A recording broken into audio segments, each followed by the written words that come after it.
Rick Wood is a pastor at the Lord's House of Prayer in Oneonta, Alabama. And this is a guy who actually took Jesus' message to heart. So I give him a hell of a lot of credit. So what he does is he gets in his truck and he drives around Birmingham with more than 100 hot dogs and bottles of water, and he hands them out to the homeless. And he's done it for the past 6 years, so he's a veteran in the game of being a good person and looking out for people. Well, last month, he was stopped by local police. Now, why did they do that? Because apparently the state government was angry that he didn't pay his permit costs, which can be as much as $500. Now, the ordinance that the government cites is specifically targeted at food vendors, not charities. So it's for for-profit businesses, not people that are helping somebody out. But nonetheless, the city used it, and they blocked this guy from doing what he does. So why did they do it? I mean, that's the ultimate question here. And the answer is that they don't want the homeless in that area. Because if you feed them, then they'll keep coming back there. And the idea is that that's going to drop the property values of the homes in the area. So, of course, the inanimate objects of houses are more important than people in this particular area in Alabama.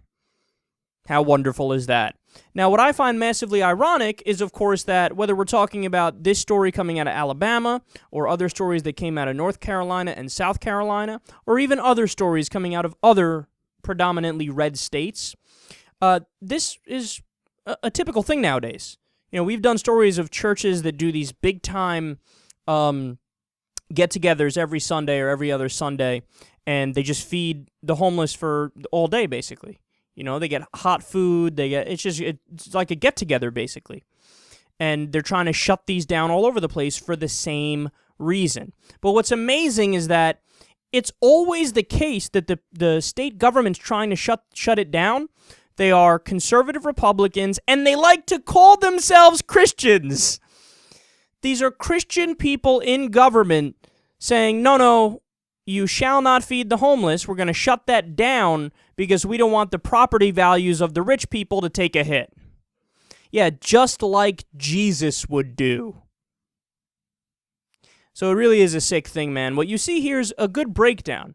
You see a good breakdown of what religion can be when it's used for good, and that would be what Rick Wood is doing here, this pastor. That would be what the other church groups are doing when they feed people. And it's not just church groups. There's a lot of secular people involved in helping the homeless in these different areas. But that's what could happen when people have good intentions. And oftentimes, in cases like this, religious good intentions. That's Christianity at its best. Christianity at its worst is when people call themselves Christians and they use that as an excuse or as a safety pillow to do the exact opposite of what Jesus would do.